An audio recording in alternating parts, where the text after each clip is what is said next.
Hi, I'm Will Jarvis. And I'm Will's dad. We both love and are fascinated by stories. Stories about people. Stories about places. And stories about events. Our stories give shape and form to life. They give texture, color, and rhythm to the blank canvas that every new day presents to us. And they do that by informing us of our past as a directional marker for our future. Okay, Will, it's narrative time. Tell me a story. Cool. So this is take 2, guys, of this episode here with Eric Smith. First file got corrupted, which was quite exciting, but we're still in the fight here. We're gonna redo it from scratch, from verbatim. Every word, if it's not the same. Yeah, I remember everything I said. Exactly. So we'll get right into it. Eric is a good friend of mine. He's been my coworker for, 4 years now? 4 years. Yeah, we figured this out already. We already figured this out, so we've already been through this. It's great, man. He's been my coworker for 4 years. You got your, an undergraduate, what did you study? Math, statistics? You got it. I did. Bang, bang, bang. So math and statistics, and I also took a lot of graduate statistics classes. That's and awesome. Then I went to NC State again for my master's in Another one. analytics, and that was a 10-month program. So it took 1 year to get that. And did you do that back to back? Yeah, I didn't. Okay. I didn't work anywhere. I didn't do an internship. I just went straight to grad school. That's really cool. That's cool. There was actually no break anyway, so it's like you graduate on May 5th or whatever from undergraduate, and then it's like, okay, June you start. Go! It's like, yeah, I had like 3 weeks off, so I don't even know what cool, I did. man. I don't remember, but yeah, basically no downtime, just jump right in. Just back to back. And we haven't talked about this yet, so I'm just going to veer off course, man. No, well, But yeah, you played in the Triangle Wind Ensemble, yeah. and you still do. Well, Yeah, I don't know how it's going right now, I but technically am still part of the group, and they are just with COVID. working on other ways to proceed. That's really cool, man. That's cool. And what do you play? I play French horn. Very nice. And did you get started in high school with that, or? No, I started, I started piano in, preschool, I guess, technically. Nice. So I played instruments for a while. And then in 5th grade, I wanted to play French horn. Actually, my dad is a French horn player, but we'll get back to him later. So I wanted to play French horn too in 5th grade, and they were like, the teacher, band director was like, no, you should start on trumpet. And so I started on trumpet. I played trumpet in elementary school, and then 1 year maybe a half year in middle school. So in 6th grade, I played it like half of the year, and then I switched to French horn like the other half, Very think. Cool. Anyway, so I played it ever since. So yeah, that's been over 20 years, I guess. That's awesome, man. That's really cool. I'm glad you've been able to keep that up with everything going on. Yeah, I mean, it's a little bit. So like last week, I have like this. This is not a typical instrument. It's a high F French horn. So typically French horns are in the key of F, which is just or B flat or both. But this one's a high F French horn, and it's like almost it's not pocket sized, but like you can. It's smaller than a foot wide, and I can stick it on my desk to have it to play, like as opposed to like a full size French horn, which is like that would be too big to sit on a desk. Well, maybe not too big, but it's unwieldy for if I'm just sitting at my desk on a table. Anyway, what I was getting at was I've been kind of tempted to play it at random times during the day. That's awesome. And this hasn't made it onto a Zoom call yet, man. What's going on? well, yeah, I've thought about it. I thought that might be pretty Got to funny. But sometime, anyway, man. yeah, what I was gonna say is, I'd just play it at random times of day or night, and like last week, or I think it might have been, it was about a week ago. I was leaving to do something, and like one of the neighbors said, "Is that you're the horn player?" Oh And no! so, we can hear. We can tell. we were hearing you. I'm being nice about what I said, about what they said, but Yeah, exactly. we could hear you through the walls at 1 a.m. last night, Yikes. and so I apologized. I was like, well, I'm sorry, I won't do that again. Oh, no. So now I'm a little bit scared to touch it. Yeah, fair 'cause enough. I'm like, they're gonna yell at me. That but- high F. Well, anyway, really, so really cuts yeah, through. it's. I live in a townhouse, so it's. I probably shouldn't have been doing that anyway. But anyway, that's a side, I guess. It's all good. Anyway, Yeah, that's Superman. So, getting back to it, so you graduated from state in the Masters in Analytics program, which is kind of like an applied statistics, machine learning. This was pretty early on in the machine learning. well, they kind didn't call it machine learning back then, but It's kind of pre that, but they called it data mining, I think. data mining, big data. It was big Yeah, data back or in the day, right? analytics. Yeah. Same word, Yeah. really. And then machine learning, like that. I just consider them all really basically the same thing. And then Right. I guess AI, artificial intelligence, is another subset or superset of that. Right. But they're all kind of the same thing to me, just because I've done statistics, I've done math, I've done analytics, I've done data mining, I've done machine learning. It's all basically the same. I'm Right. an expert in all of them. You're the boss, man. Well, So Eric is the chief data scientist here at Tanja, the startup we both work at. I thought I'd mention that. yep. That's super cool, man. So you graduated, and I know you had, and I love this story. So, what year did you graduate? I got my master's in 2010. 2010. So that's what I thought. 2010. So 2010, and you were interviewing with big bank up in Buffalo. Yep. Nice alliteration there. You got flown up there. You're interviewing with the team, and you kind of, you faced a fork in the road at this point. Can you tell me about that a little bit? Yeah. So, and kind of halfway through that master's program, Yeah. like my dad, he, and we can talk about him later again. You want to go ahead and tell him? So, Well, yeah, your we'll dad- just start with that. Yeah, David Smith. Yeah. Which he does have his own Wikipedia page, so that's Yeah, he does, that's and I notable. have edited it. One funny thing I said that was David Smith invented checkers. Really. The Oh game, man, the board game. I put that on there, you're and giving those moderators. I don't know if it's hell, still man. there, but I put that on it, And go check it out. That's and awesome. it stayed for years. Oh God. Draw your own conclusions. Okay, sorry. Very cool. So your dad, notable. So he invented the first 3D, 3D. I guess first-person adventure. it was game, called 3D adventure game, I guess is what you would call it. So I think kinda- they had like that, that tank game was before it, like Yeah. the one with the wireframes. Right. That was around. I think maybe there were some others too, but his was the first like real time 3D adventure game. Very cool. And it was called The Colony, and it was for Mac and Amiga and Commodore, and Wow. maybe I'm making all that up, but that was 1987. That was the year I was Holy born. mackerel. Windows wasn't around at that point. I don't think Linux was. Maybe it was, but anyway, Wow. So he started off. That was kind of his starting point in technology. He founded Virtus Corporation in 1990. Nice. And that was kind of built on the same technology. And he came out with a product called Virtus Walkthrough, which it's basically a tool that you can use to create 3D worlds, and architects can use that to build, make buildings and rooms and stuff. And actually, our boss at Tanjo is Richard Boyd, and he, my dad hired him in about that, early on, to lead the sales team.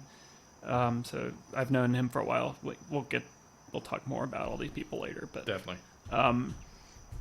yeah, my dad, he went on to found several gaming companies with, so the first one he did was with Tom Clancy, and the first game that was basically a prototype they came up with was kind of this, it's based off of one of Tom Clancy's books. I guess all of the games were, or most of them, but one was called SSN, and it's basically a submarine combat game. That's cool. They had like Russian and Chinese and American submarines, and you're just Hunt for the Red October. You're torpedo. You're just shooting things. I played it. Nice. And I guess the biggest success they had was the game Rainbow Six, which cool. came out in I think 1996 for PC and PlayStation, and that sold maybe 100 million copies. So Big deal. That was. He can claim that to have started the company that did that. That's awesome. And I guess he founded he founded a game company with Michael Crichton called Timeline. I think they came out with one game, but it wasn't quite successful. Yeah, it was called Timeline, based off of the book Timeline, book. which also had a movie, which didn't do that well. But anyway, so yeah, my dad's license plate was Timeline. Nice. With ones because the eyes were taken. Oh man. Anyway, yeah. He did those gaming companies and maybe a few more, and I guess he's basically done a lot of startups over the years. So since those, he did a few more startups, and then worked at Lockheed Martin for a while with Richard Boyd and several other people from the Virtus days, and kind of I think in around 2013 or so, maybe I don't know the year exactly, but he jumped back into doing startup companies. Nice. So he did one called Wearality, which was basically foldable 3D glasses for your mobile phone.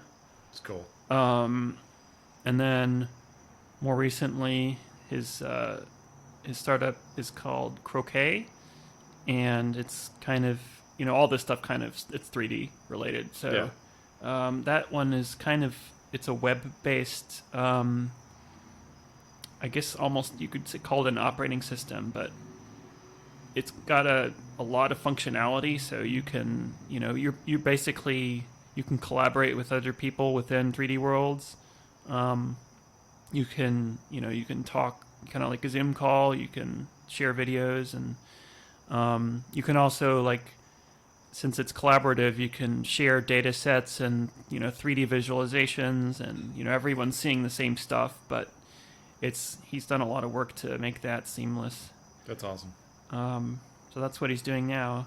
That's very cool. And he's based out of Los Angeles right now. Super cool. So it's 2010. You're faced with this choice. Okay, back to that. Yeah. So essentially, startup or big bank. Right. Life. Yeah. So, my dad was doing another one of his startup companies in 2010, I guess it was. Yeah. I think he was working at Lockheed at that. Yeah, he was. He was definitely working at Lockheed at that point in time. But he can't get away from the startups. Yeah. So basically, I got involved kind of halfway through my master's program. And I guess I kind of made a fork in the road for myself, which was I did all these interviews at the analytics program, which were good experience, I guess. But I got far enough along with one of them that I was like, well, I'll either do this one or I'm going to work on this project with my dad. Yeah. And it turned out that the people at M&T Bank in Buffalo, they decided not to let me, or they didn't want me to work for them. That's a weird way to put it. No, they didn't hire me, basically. Yeah. So, which that's probably good in a lot of ways too, because Buffalo is. Yeah, Buffalo's Buffalo. Snowy and it's Buffalo. Yeah. Well, anyway. Yeah. Buffalo. Yeah. Buffalo wings. Yeah. No, exactly. No, I don't. Yeah, I don't know if I'd want to live in Western New York because of it's just so far away and whatever. Anyway, wouldn't be optimal. So I instead of moving to New York, I moved to Florida, which is where my dad was living at an apartment for Lockheed Martin. So basically, I worked for him I lived there for about a year. Very cool. I spent one summer there, and I didn't want to spend another summer there. Yeah, I don't blame you. Because Central Florida, Orlando gets over 100 or 90, high 90s, and it's just like It's brutal. yeah. Well, winters are great, but because low is 70, or it's like okay, Yeah. that's nice. But anyway, let me get back to So you're working on the startup in Florida. working for my dad Working for your dad. in Florida. How was that? And so this is kind of funny. I love And this Will's part. heard it once, I love this or part. twice, or three times. Yeah, but that's great. I'm going to explain it again. Yeah, do it. Verbatim. So originally, like my dad, he told me he wanted to keep track of hours that I worked. Tyranny of the time card. So he just wanted to give him an update of like the stuff I worked on and how long and what I was planning on doing next. So the first week I basically did like around 8 hours a day. Yeah. Normal work So I week. figured, this is good. Yeah. I did a lot of work and I got a lot done. Got a lot done. Yeah. And so the first time I emailed him the time card, he was like, so now that you're working at a startup, you really need to work 60 hours a week. And I'm like, okay, I guess that makes sense. Fair enough. You're the startup expert. Yeah, so he's a workaholic. Yeah. He likes to work a lot. I guess that's what needs to be done. Okay, so the next week, well, I guess I don't know. I worked maybe 10 hours a day. Let's just say that. So that's on average. So I wrote down all the hours that I had. Yeah. And I sent them to him, and he told me, so, if you really want to be successful, if you want this project to be successful, you're going to have to work 80 hours a week. And so, so that, okay. Okay. I yeah. mean, living in Florida, might as well. not that I was doing anything else, Yeah. but all right, I guess I can try to do that. And I guess so somehow I managed to get that many hours. I managed to jam that many hours into a week. I don't know, it was like 14 hours a day, but no, that's maybe too many. 12, let's just say 12 Yeah. hours a day. So I managed to do that. I basically worked and ate, and that's it. Slept. A lot. Anyway, so my dad, so I wrote my hours out again. Some days had like 13 hours, or Yeah. it's like a lot of work, Yeah. basically. And then so he sees it and he's like, well, you're not really working hard enough. So, if you want to make this company into a success, a successful startup, you're going to have to work 100 hours a week. Oh my god. Oh my god. And at some point I stopped really taking him seriously. Yeah, And he was definitely inconsistent with. That's not the only time he was like bugging me about how many hours I worked, but Yeah. he's definitely inconsistent about it. So Gotcha. some days he'd be a little nicer. He'd be like, well, okay, 60's fine this week, but Sometimes it's 120 weeks sometimes. Just depends. well, yeah, I mean, if you work 16 hours a day, that's over 100. So it's like within the realm of possibility. Possible, yeah. But you need to sleep and eat too, like Yeah. in bathroom. I don't know. Yeah, I don't know. But anyway, so that went on for a year. Gosh. Well, I'm actually more than a year because I lived in Florida for a year, but I got tired of. I didn't want to live through another summer there, so Yeah. I moved back to North Carolina, and I continued working on the project. Yeah. Let's see. I don't remember. Basically, there were people who were working with us, like some of my dad's coworkers, Gotcha. and that some would jump on or jump off, and Right. at some point it was basically just me working on this project. Oh wow. So I did like everything. So like, the back-end servers, the database stuff, the back-end coding, the website itself, the controller code for the website. So I could kind of do all of that. Yeah. And my dad was basically giving me control of the project. Yeah. So, for maybe two years, I was kind of doing it all on my own. Pretty wild. Yeah. And I guess at some point in, I think, 2013... Got a little funding, just a little tranche. Yeah. So my dad knew Richard Boyd from Virtus, so they'd been good friends since then, and they also worked at Lockheed together. So yeah, my dad let Richard in and wanted him to run this project full time.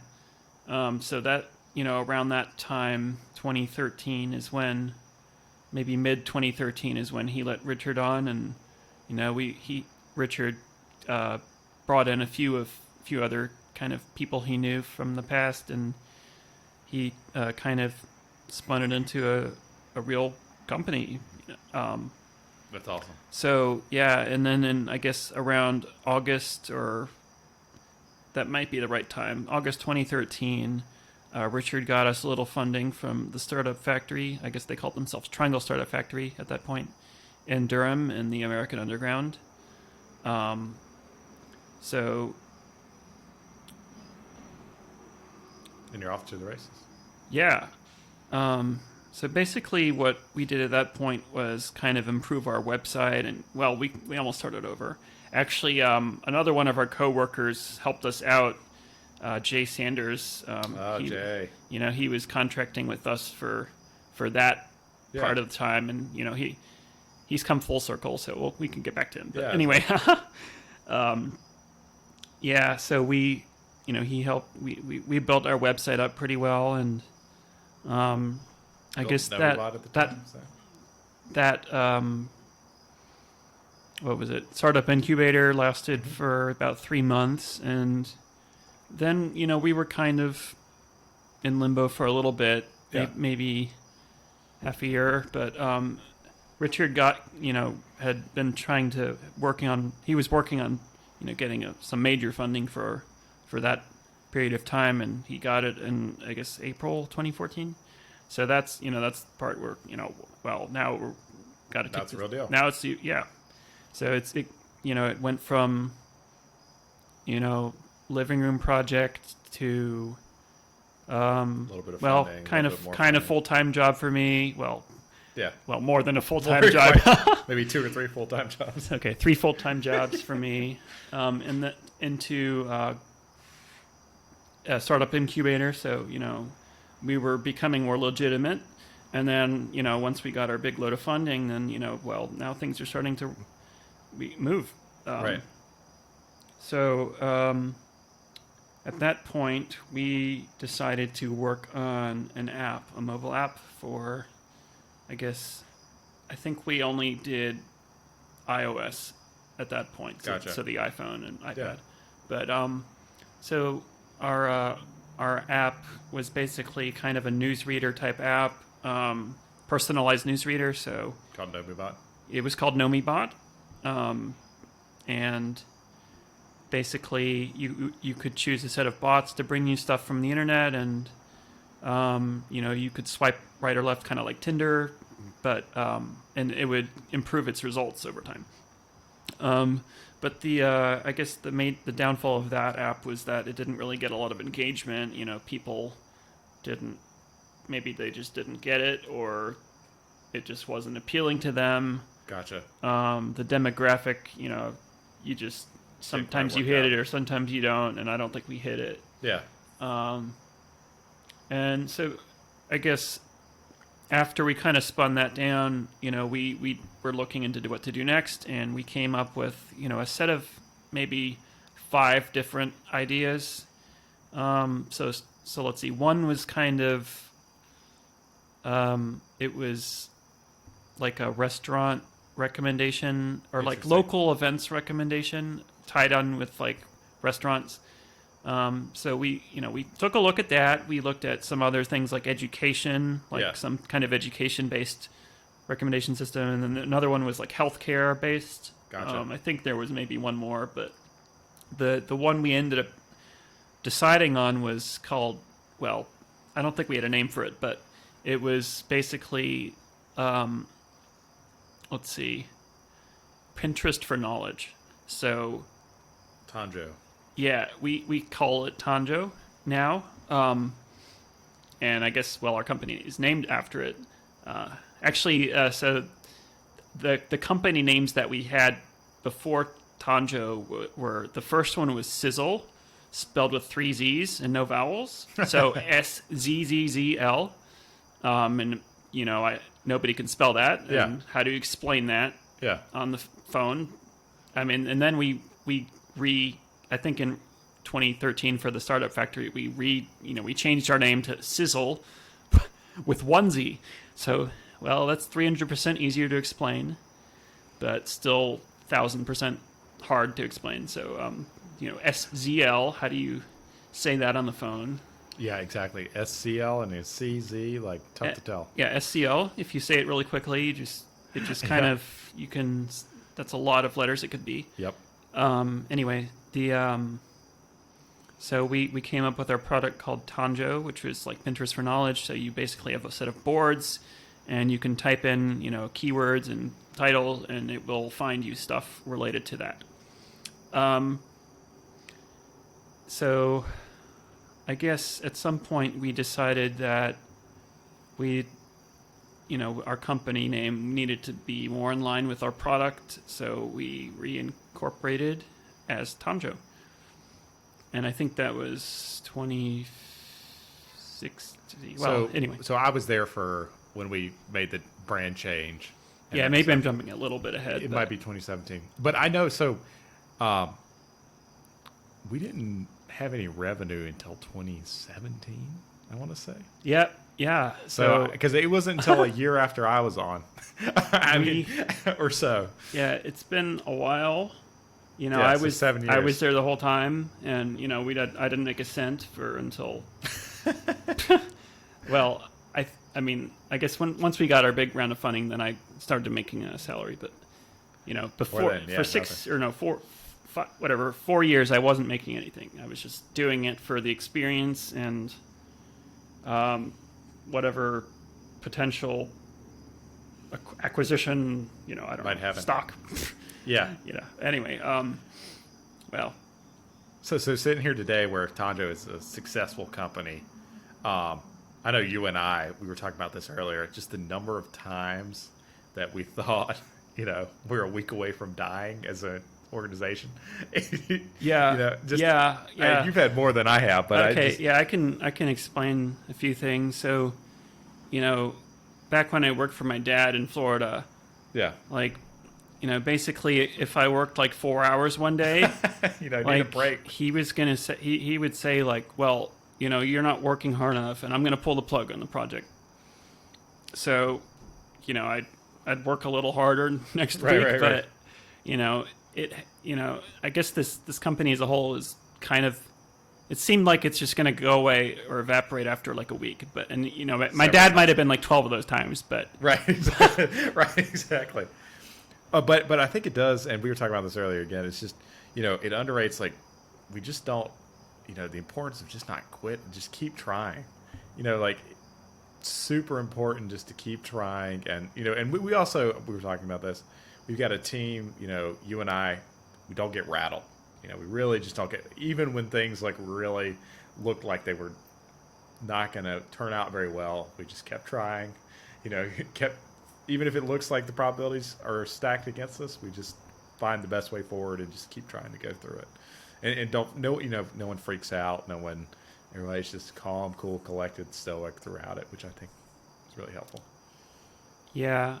I remember this was kind of after Nomibot, and then, we made Tanjo, but Like we'd kind of run out of funding at some point, Yeah. and basically, we had to let go of a lot of people, Yeah. including our CTO and a lot of marketing people. But at that point in time, like that just seemed like the end was happening. Like Yeah. it could have been tomorrow, but like this is just one example of kind of miracle things. But anyway, so like our CTO, who still works for us, his name is Ken Lane. In I think 2015, around October 2015, he was actually laid off from GSE, which is a nuclear power plant simulation company. But he was looking around for jobs, and Richard somehow knew and called him, and he showed up one day, and I met with him, and he was Great guy. instantly hired and accepted. So he kind of reignited the whole company as a whole, I think, and for me personally, I think he kind of saved us at that point in time. Right. And that's one example of things that have happened to our company. But there are many. Where there's Many many more of those. But but that's a good example. That's a really good example. That's one great example of what what kind of things have happened. But I personally, I didn't give up. Like, even though it seemed like things were going to go away, but I just got to keep trying. I didn't. Not to say I didn't feel bad, but I didn't want it to go away. Right. Like, I wanted it to keep going. Like, I mean, I haven't worked any other place except for my uncle's furniture store. So, I don't have company experience. I was advised by people to, you should really work at an established company, right after graduating. Take that big salary. And, I didn't do it. Yeah. I just went for this, and, I don't regret that. It's super awesome. Yeah, and I feel like I've got a lot of experience from it. And what was I going to say? Yeah, I don't know. Just Yeah, sitting from where I'm sitting, it's just you and I. I mean, I mentioned this when we were talking a little bit earlier. I deposited a check. Someone sent us a check. It's weird. Anyway, so someone had sent us a check, said ACH, but I needed to deposit it. This was last week, and it was larger than like our first 2 years of revenue before I joined on. It's just like, man, how far we have come. It's just insanity. I know for like Tanjo and NomiBot, we had it in the App Store, and it was like a free app, and we were like banking on getting ad revenue, and we never actually even set up the ads. So it's like never made it that point. I mean, it never made it that far. And then for the next, the website Tanjo, when we started out, we were going to do like a subscription service, kind of like Slack.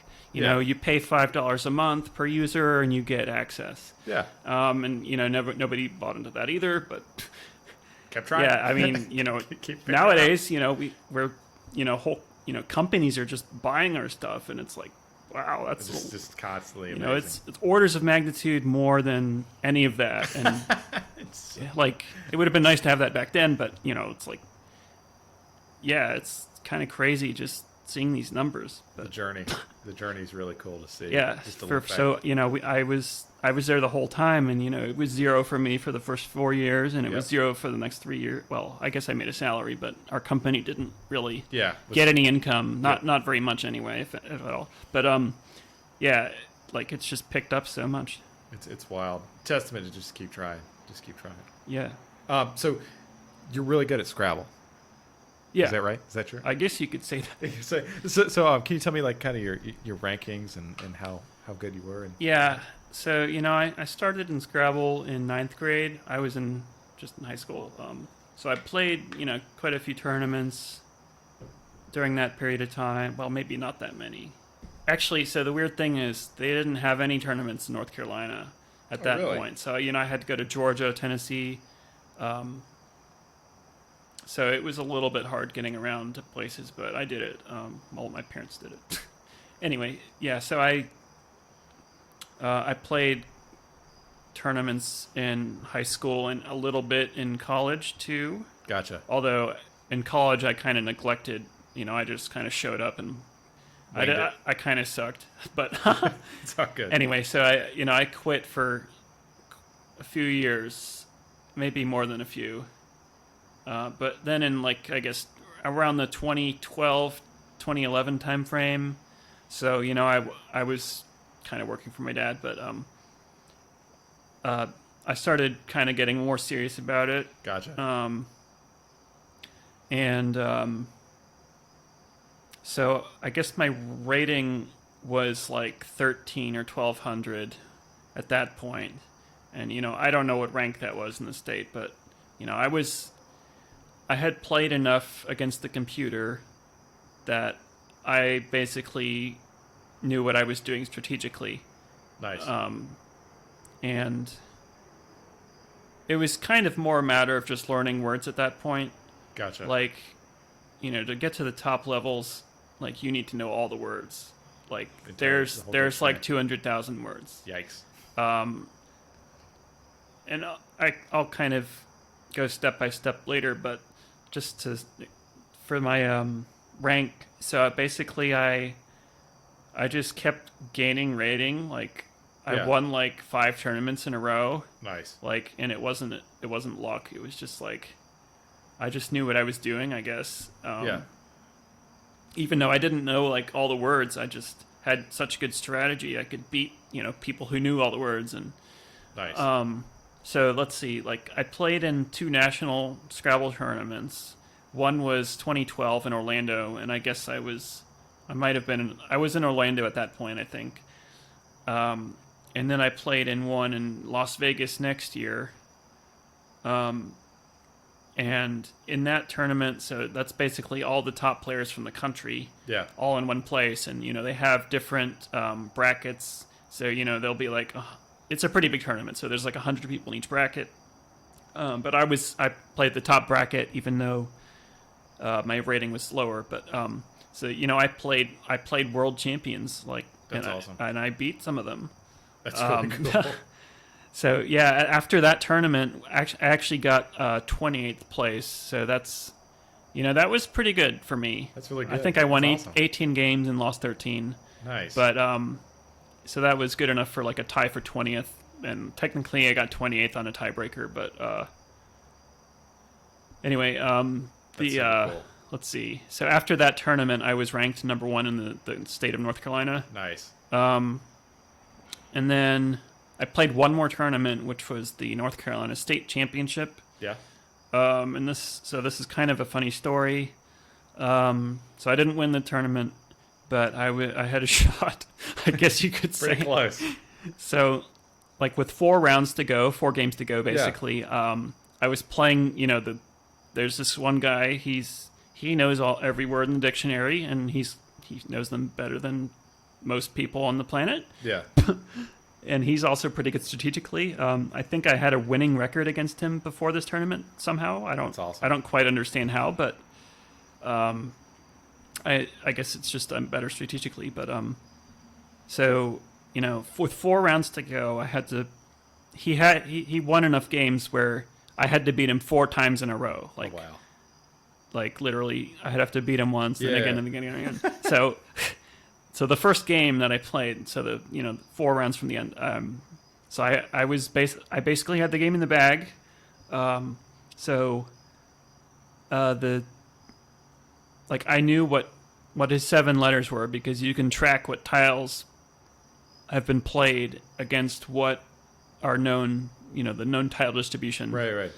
So I knew exactly what tiles he had, and he had A, B, D, R, O, S, V. And so, I looked at those letters, and it's like, he's got a V and a B, and like, that looks like garbage. Yeah. And I'm like, I didn't really, I glanced at it and I looked at it. And I was like, I don't see any words in that. I think it's fine. I don't see any 7 or 8 letter words in that. Yeah. And so I was just like, I'll play somewhere else. I won't block this A over here that he can play through. But, I was like, once I saw him, he just like jumped on the. He obviously knew this word. It was bravados, Bravados, and he just played it instantly. And I just sat there. I was like, oh no. Okay. Yeah, I sat there and I knew my tournament was over. But anyway, so I didn't win that that tournament, I got second place because Gotcha. I must have won a bunch. I beat a bunch of other people after in the final 3 rounds. But Gotcha. anyway, that was the story of that tournament. That's And that was the last one I played. gotcha. Basically, at that point, 2013 was when I kind of already explained. Tundra got a little Yep. more real. Yeah, Wasn't Tundra we got our first dose of funding at the Triangle Startup Factory, and kind of it was I couldn't. I'll explain one thing. So basically, I was just spending too much time on it. Just on Scrabble. And so actually, this is kind of funny. So there was like a television crew that wanted to interview, people at our Scrabble club in Durham, or I guess it was Briar Creek. Very cool. I don't know what date this was exactly, but it was on TV. It was on like PBS. And they interviewed me, and one of the questions they asked me was like, so you must spend like all your time. You must spend 24 hours a day playing Scrabble. Yeah. And it was kind of a rhetorical. It wasn't even a question, Yeah. but I was like, no, but maybe I spend like 8 hours a day playing. And I was a little bit serious, even though I was trying. I was trying to think of something funny to say for television, but exactly. but I kind of heard myself saying that. Yeah, you're like, oh, and I wait. saw it. I saw that on TV, and I'm like, maybe it's time to stop playing. Right. Maybe I need to stop putting so much time into this. Like the rewards output aren't worth the input. Yeah, like I can. So all the time I put into it, maybe some of it's learning words. Most of it's probably just playing against the computer or people on. Well, Gotcha. I think I was playing people on Facebook a lot back then. But Nice. anyway, a lot of time got put into it, and at the end of the day, like, what do you do with like all these words that you're learning? Like you don't even learn the definitions. Yeah. People just learn these to learn them to have as like tokens, as like game pieces for the game. Right. This is a valid string of letters you can put on the board for 80, 90 points. Like, okay. Like if you don't know the word, you don't get the points. So a lot of the top players in the world, they know the whole dictionary, like all the 7s, all the 8s. Even some of them know all the 9-letter words, which is like those hardly ever show up, but like you need every percentage point you can get Right. at that level of play. I might have, I think I definitely did not know the dictionary cold for even, but I think at my high point I knew, well, certainly all the 2s, but like all the 3s, 4s, and 5s. So like all those, Gotcha. there might have been less than 20,000 of those words, but I mean they're easy to learn because they're shorter. Yeah. But then there's like 30,000 7s alone, and like I knew like you can order them by probability, so it's like Gotcha. E is the most common letter. There's the most E's, and then all the common consonants and vowels, like stuff with those letters. I knew pretty much all of them. You get diminishing returns. Yeah, it's basically diminishing returns. So if you know the top 4,000 7-letter words, that accounts for like the 90% of the probability of all the words you're ever going to see. Gotcha. And that doesn't even count the words you know just as an English speaker. Yeah. So maybe I knew like 70 or 80% of all the words, but To get to that next level would require. yeah, or like the 8-letter words are even I know even less of those, and so I know like 50% of those. But to get to like you say, to get to the next level, like you have to know every single one, and like even the ones that are obscure that have like 3 Z's and 2 Y's. You know, like. Well, I mean that might be a stupid example, but Right, no, nobody'd no. ever played that. Yeah. But that's impossible to get. But there's, I mean, I've played crazy words too, but Yeah. just because I learned like different word lists that have, I think I knew all the J, Q, X, and Z words. Yeah. There weren't nearly as many of those, but they were just more fun and easier to learn. Just I don't know why, but Gotcha. so I knew all those, but to get to the next level, you just have to know all the words, and you have to be good at like knowing you have the word in your letters. And, Right. Like, so you might know the word. It might be a common word, but you just can't rearrange your letters quick enough, or Gotcha. or you might just miss it. Right. But like all the top players, they can do it instantly. Like they see Wow. a set of letters, they Can match that. usually they will put them in alphabetical order. They call it alphagramming, and Interesting. so they'll put like all the letters in alphabetical order, and they'll just spot it instantly. They'll know what words in it, and they could even have a blank. Like blank could be anything, and they could put that with a set of letters, or even two blanks. Like they just spot the words instantly. Wow. Like they can instantly see that, oh, that letter has to be a Q to make this into a 7-letter word. That's wild. I mean, I'm definitely not the best at that. Like if I had time, I might be able to figure out more words, but like I just don't have the kind of experience, and I don't put that many hours into it. That's cool. But yeah, like that really, just kind of getting back, it doesn't really have much practical value At the end of the day. at the end of the day. Yeah, it's like, this isn't going to help me with my job. This isn't going to Right. help me with anything else I do. It's just learning kind of pointless words. You're not even learning the definitions. You're just learning these tokens for this one particular board game that, Yeah. like, I mean, it's fun, but it's not very useful other than that. Right. I mean, well, technically for stuff I do at Tanjo, I do a lot of text analytics, so it's slightly actually helpful. Like, fairly helpful? I've seen, one, Stop word time. yeah, well, so the one of the projects I did was like a lot of scientific articles. Basically, I had to do a topic model of. And, I saw words in there. I'm like, I knew that from Scrabble. I knew that from Scrabble. I knew that word. That's awesome. So it was like, words that I literally I didn't know the definition of. Yeah. Like, I'm seeing them. Like, okay, that's a scientific word. That's awesome. Okay, that's what it means. That's really cool, man. Yeah, so that was earlier this year. But That's so that was super kind of fun. awesome. But, really, it's of no practical value. That's super interesting, dude. So I want to do a little segue here, and you drive an awesome car. Can you tell the audience what it is? Yep. So I have a Lotus Evora 400.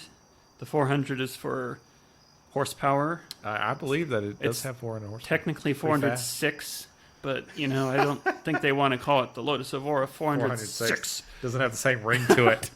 Yep. So that it's a black car. It's got black seats, black rims. Pretty bad. Yeah, and I got it April 20. It was last year, 2019. Yeah. So I've had it over a year. It's got 7,000 miles, so I haven't driven it like that much. I think. But you do drive. You daily drive it. Yeah, fairly often. I did drive it to work and back, and in recent times I haven't really driven it much, but I drove it to work, and I've taken it on a few trips. So actually, the story of buying it. So my other car is a smart car, and Quite the collection. so basically I kind of annexed it from my mom. I kind of claimed it for myself. That's It's awesome. got a lot of positives, but it's also got negatives. One of the worst things is the acceleration. Yes. None. It's got none. Yeah, like 0 to 60. I think I timed it was like 15 seconds. Woo. Now you've got 3.9 or The something. pickup is pretty bad. Yeah, now it's 0 to 60 is 4 seconds. Yes. I mean, I might have done that a few times. I might have floored it from 0 to a few No. times. But anyway, It's fast. Yeah, I've been it's- in it. so the smart car, it's good at parking. Yeah. Good at what else? Fuel economy. Yes, fuel economy is good. It's big enough for you. It is big enough. Surprisingly. Yes, a lot of people, they've made jokes like, does your head stick up through the sunroof? So Eric, for the audience, is 6'8". So Yeah. It's quite the sight to see So you get out of I just stared at him. I'm like, okay, Yeah. you're funny. All right, move on. it. Yeah, exactly. That's the way to be, man. Way to be. Okay. Yeah. Anyway, so yeah, I was kind of fed up with the smart car in a lot of ways. Yeah. So I was like, I can't. I'm not rich, so I can't afford a Ferrari or a Lamborghini or McLaren or whatever. But at the same time, I didn't want to get like a Toyota or a Honda, just kind of a generic car, not to bash any one brand, but I wanted something that was unique and nobody else would be driving it, or maybe nobody else have heard of it either. But I wanted something that was kind of known for reliability and basically, I talked to my cousin who he's actually in car design school. That's cool. In Detroit. And he suggested the Lotus brand to me as kind of an alternative for supercars. So it's cool. Anyway, so I looked that up, and I saw they had like three kinds. They have the Elise. They have the Exige, and then they have the Evora. Actually, they don't sell those first two in the United States anymore. Although really? I think they're bringing it back. I was told that. Interesting. Anyway, yeah, I think they're going to also stop production of the Evora next year. So they're going to bring in a bunch of new brands. Lotus got bought out by some Chinese manufacturer. Cool. Anyway, what was I saying? Picking the Evora. Yeah. So, I saw that and I'm like, oh, that looks nice. And, it's got, people like it a lot. It's got good reliability. It's got a Toyota Camry engine. With a supercharger? Is it supercharged? Yes. It's not turbo, it's super. Maybe one or the other. Something like that. Yeah. That's how you get 400 horsepower out of a Camry engine. So, that engine could last 200,000 miles. Yeah. Which is really cool. So that's, I'm not going to get rid of this car anytime soon. Anyway, that was one of the factors. So, I had to fit, in the car to begin with. So, I went to there aren't many dealers in the country. So there's one in Winston-Salem, which is an hour and a half from here. So I went there, just to start out. I checked out what they had, and I tried to see if I would fit in it to begin with. And, I kind of, I fit. A little bit. It definitely had legroom. The headroom, I had to kind of tilt the seat back a little bit to fit. But it worked.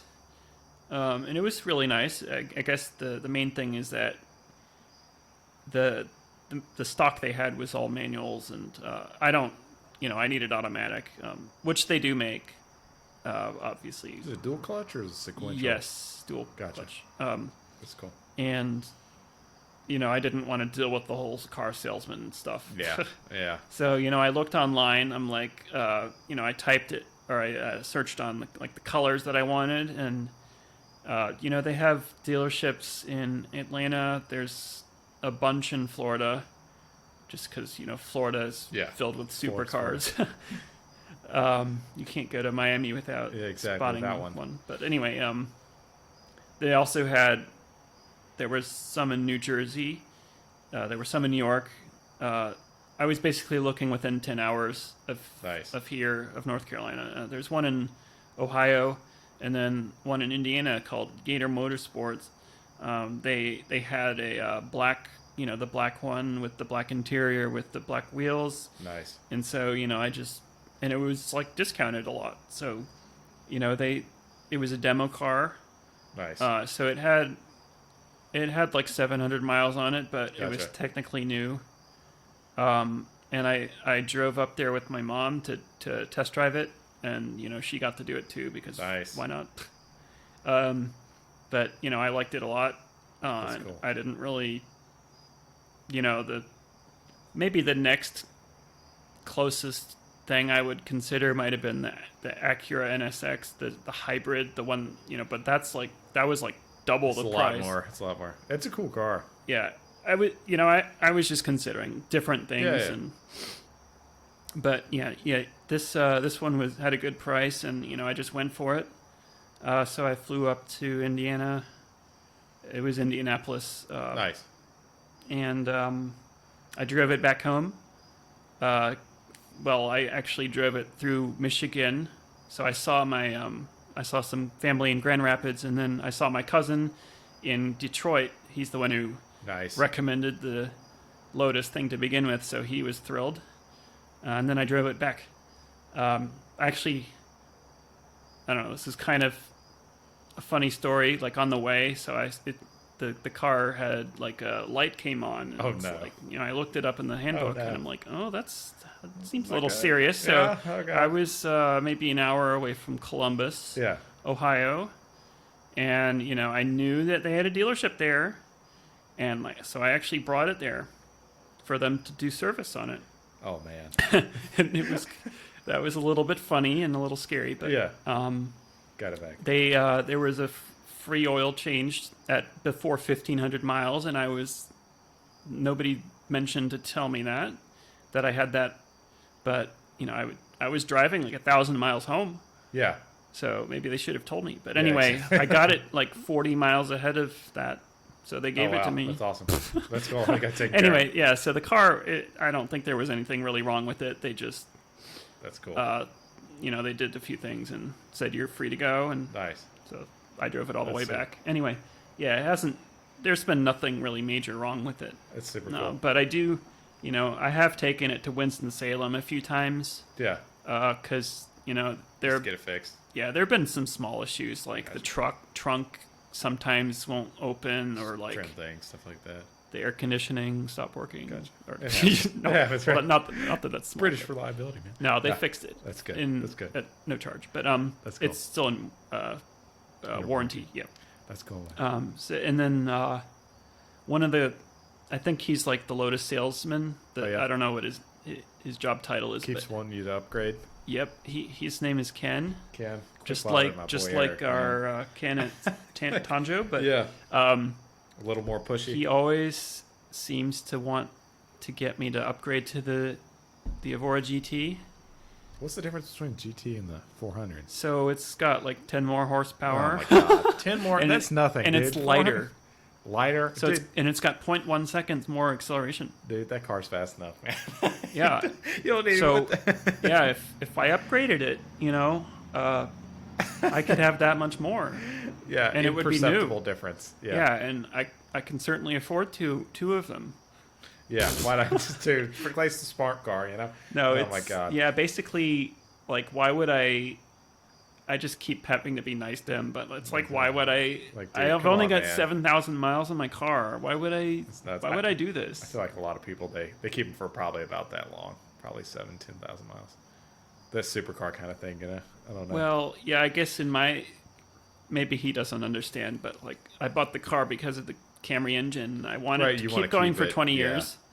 But it's I a Doug just, DeMora move. yeah. Well, we'll see if it lasts that long, but I think it will. it I think hasn't it would. blown up yet. It's had some minor problems, but Not bad. that's it. Anyway, That's super cool. yeah, it's parked right outside That's where pretty I'm cool, sitting. man. Yeah. Too bad it's COVID times. We could go take a ride. Yeah, I've been in it. It's quite. That's Yeah, a and cool experience. Man. I may or may not have been drag racing, and I may or may not have done a 0 to 100 before. So yeah, we'll let our listeners ponder that. Very cool. I haven't been pulled over in it. That's good, man. No tickets. See if we can keep it that way, and I try and keep you off slack when you're driving as best I can. It's cool, man. It's super cool, and I thought it was a really cool choice, especially because that car looks like it probably costs twice, 2 or 3 times as much as it does. Yeah, it definitely looks like a supercar, It really does. and it's kind of is in Yeah. a lot of ways. Yeah. It's But I guess it's not a supercar because it doesn't cost you $10,000 to replace a fuel cap good. Yeah. Well, like a Ferrari. who Well, has time for that? Doug DeMoro does, but not us. So I want to transition. I've got 2 more things I'd like to talk to you about tonight. So crypto. So I know you've I don't know if you're into it as much now, but I know you've been in crypto, mining crypto, and had Yeah. a bunch of really interesting times with that. Yeah, I got started in 2017. I think I bought a lot of Bitcoin, Yeah. but then I didn't keep it. And So it went up like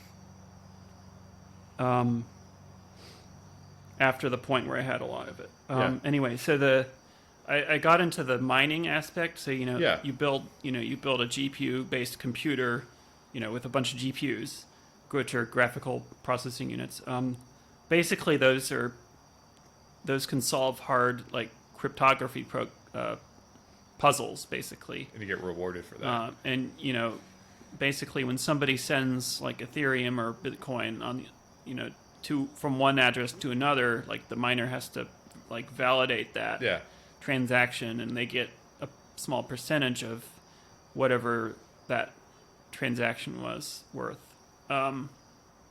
So yeah, I got started with mining around 2017, I think, like October.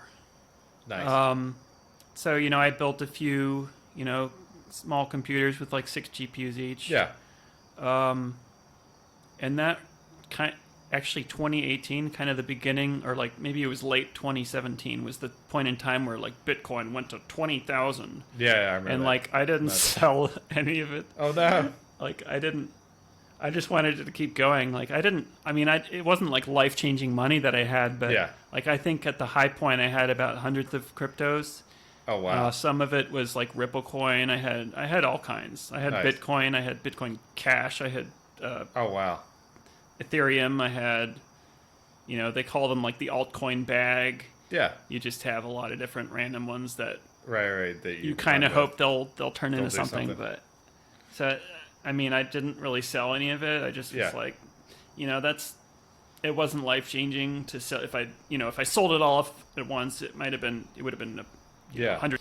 I didn't. So it kind of crashed later, in a little bit early 2018. So, it basically went down to like 10% of what it was. Yeah. 10, maybe I had like 10,000 worth at that point. I don't know exactly, but I remember distinctly when Bitcoin was at $17,000 or $18,000. And I had some Bitcoin at the time from like 2015 or something. I had gotten some. And I went home to rural North Carolina. And I went to it was a house party or something. And I was talking to people that were just, mostly like electricians and very salt of the earth people. And everyone was talking about Bitcoin. And I sold that night. I went home and I sold. Because I sat there and I was like, you know what? This is what saturation looks like. you're absolutely right. I was like, what in the world, man? I saw it go up, and I'm like, well, it's a bubble. It's obvious. Right. Well, so no, why wouldn't I sell? Right, but No, I don't want to sell. I want it to go keep more. going up, man. Yep. No, so yeah, I didn't. If it were like $1 million, like I might have just sold it all because like that might have been life changing to some degree at least. But like 100, and I could buy a car with that, but not Right. not more than Exactly. like you can't live off. You can't. No. You can't improve your life with that, really. Well, that's maybe an understatement. But some people that would mean a lot. But in the long run, for me, that didn't seem like. I wanted it. I just wanted it to roll the dice and keep going with it. Yeah, see where it went. That's cool. But yeah, at my at some point, I think 2018 in March, I moved to a townhouse and I set up a bunch more computers. So I have 5 separate, they call them rigs. That's awesome. So, I have 5 rigs with 12 GPUs, and they're still mining Ethereum. That's awesome. Which, lately it's been on a ride lately, up and down. It almost hit 500, but then it hit 300. And, I don't know where it's at. It can change, $100 in a day. Yeah. So it's kind of gambling. You never know where it's going to go next. But I've been mining Ethereum for a while, and it's a sizable amount. It's just not. It's not where it was. Right. it wasn't.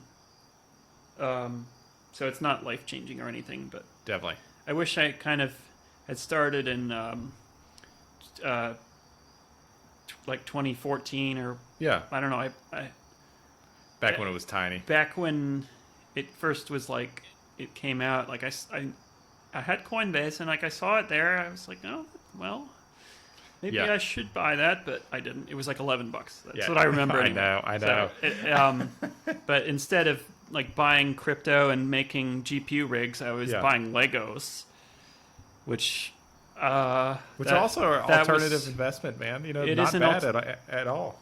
it's an alternative investment, but it takes up space, and like It does. I still have like a few You hundred. got an impressive collection, man. Yeah. I gotta say, I've seen it. It's awesome. Yeah, and I've got, I don't know, I think I have like $30,000 worth of Lego sets on a shelf at my house. I think a kid would probably pass out if he walked in there. Yeah. I mean, it is awesome. It really Yeah, is cool. If one of Ken's kids walked in, It's just like, it'd be like, yeah, Drake. Like, oh my god. and, well, I mean, I've always liked Legos, but Yeah. I also have a lot of like cars, like Lego cars sets. So I have, Nice. Like Technic stuff, or well, not, I have a few Technic cars, but Gotcha. like there were a lot of like Lamborghini and Ferrari Lego sets Yeah. that came out. I remember those. And I've got a remember lot that. of those. That's awesome. You know, I have like 10 Ferrari F40s. That's awesome. Those were retired a few years ago, and those are worth like at least maybe not quite 3 times what, Wow. but those are worth a lot. Interesting. So some Lego sets will go up a lot in value That's if cool. if they're retired. But some will go down. So some are just not worth what you paid for them. I wonder what the average like internal rate of return on a Lego set is. Yeah, it's. I mean, I know people wrote articles like saying the average. I don't know the number, but like it's just gone up basically a lot. Interesting. Like 10% per year or whatever. It might Interesting. not be that exactly, but I kind of I know that on average the Legos I bought are worth more than what I paid, but Yeah. getting How far are they beating inflation? I guess. Is the I don't question. and getting rid of them is another story. I mean, it's storm. like- It's interesting. Yeah. Like if you sell them on eBay, it's like you still have to pay like all the fees and Right. stuff, and it might end up just being a waste of time. Yeah. Like for all the trouble that it's worth in the end. So Well, they're cool to look at too. So I don't know. yeah, I mean, I've got Legos.